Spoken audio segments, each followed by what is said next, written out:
سلام دوستو، لاہور کی تاریخی موتی مسجد میں آج بھی جنات کا بسیرا ہے۔ مسجد اپنی خوبصورتی اور تاریخی اہمیت کے علاوہ پراسرار کہانیوں کے باعث بھی مشہور ہے۔ شاہی قلعہ لاہور کی تاریخی موتی مسجد مغل دور کے فن تعمیر کا ایک نادر شاہکار ہے جو اپنی خوبصورتی اور تاریخی اہمیت کے علاوہ پراسرار کہانیوں کے باعث بھی مشہور ہے۔ عقیدت مندوں کا ماننا ہے کہ یہاں نیک جنات کا بسیرا ہے جو مسجد کی حفاظت کرتے ہیں اور عبادت گزاروں کو کسی قسم کی تکلیف نہیں پہنچاتے۔ ملک بھر سے زائرین یہاں نوافل اور وظائف کے لیے آتے ہیں۔ ان کا عقیدہ ہے کہ نیک جنات کے وسیلے سے کی گئی دعائیں جلد قبول ہوتی ہیں۔ موتی مسجد میں جنات کی موجودگی کے دعوے۔ شاہی قلعہ میں تقریباً 27 اور وظائف کام کرنے والے فوٹوگرافر محمد یاسین کا عقیدہ ہے کہ نیک جنات کے وسیلے سے کی گئی دعائیں جلد کی کہانیاں مہاراجہ رنجیت سنگھ کے دور سے چلی آ رہی ہیں۔ انہوں نے دعویٰ کیا کہ مہاراجہ کے دور میں ایک گورنر اس کے عملے نے مسجد کی بے حرمتی کی، جس کے بعد اللہ تعالیٰ کے حکم سے جنات نے یہاں پہرا دینا شروع کیا۔ محمد یاسین کہتے ہیں کہ رمضان کے دوران ہم نے بارہا محسوس کیا کہ مسجد نمازیوں سے بھری ہوئی ہے، لیکن جب سلام پھیرتے ہیں تو مسجد میں صرف چند لوگ ہی موجود ہوتے ہیں۔ ان کے مطابق موتی مسجد میں ایک نیک بزرگ بھی موجود ہیں جن کا قد غیر معمولی طور پر طویل ہے۔ وہ کئی بار ان بزرگ کو دیکھ چکے ہیں اور ان کے وجود پر یقین رکھتے ہیں۔ زائرین کے عقائد اور دعاؤں کی قبولیت۔ موتی مسجد میں زائرین خاص طور پر خواتین اپنی حاجات لے کر آتی ہیں۔ لاہور کی رہائشی فرزانہ احمد نے اپنی پوتی کے ساتھ مسجد میں نوافل ادا کیے اور دعا کی کہ ان کی پوتی کو ایک نیک رشتہ مل جائے اور وہ اپنی تعلیم میں کامیاب ہو جائے۔ انہوں نے امید ظاہر کی کہ نیک جنات کے وسیلے سے ان کی دعا جلد قبول ہوگی۔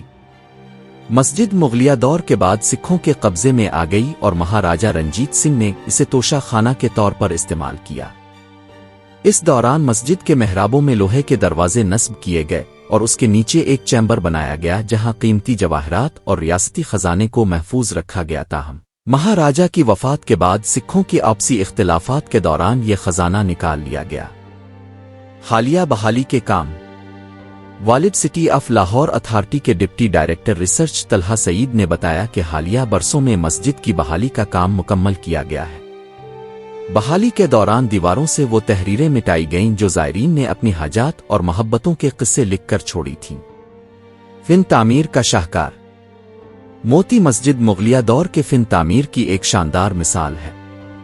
سفید سنگ مرمر سے بنی اس مسجد کی دیواریں، محرابیں اور گنبد اپنی خوبصورتی اور نزاکت کے لیے مشہور ہیں۔ یہ مسجد اپنی منفرد تعمیراتی ڈیزائن کے باعث دنیا کے تاریخی ورثے میں شامل ہے۔ یہاں باجماعت نماز نہیں ہوتی۔ یہ واحد مسجد ہے جہاں باجماعت نماز نہیں ہوتی، لیکن زائرین انفرادی طور پر نوافل ادا کرتے ہیں۔ رمضان اور دیگر مقدس مواقع پر یہاں زائرین کی تعداد بڑھ جاتی ہے۔ زائرین کا کہنا ہے کہ مسجد کا روحانی ماحول اور پراسرار سکون ان کی دعاؤں کو مزید اثر انگیز بنا دیتا ہے۔ عوامی شعور کی اپیل۔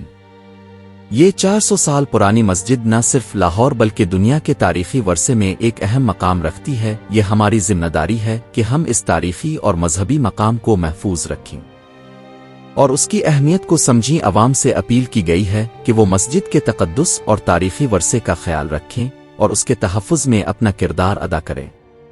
موتی مسجد تاریخ، مذہب اور پراسرار کہانیوں کا حسین امتزاج ہے۔ یہ مسجد نہ صرف ایک روحانی مرکز ہے بلکہ لاہور کے شاندار ماضی کی جھلک بھی پیش کرتی ہے۔ زائرین اور تاریخ کے شائقین کے لیے یہ مقام ہمیشہ ایک کشش کا باعث رہے گا۔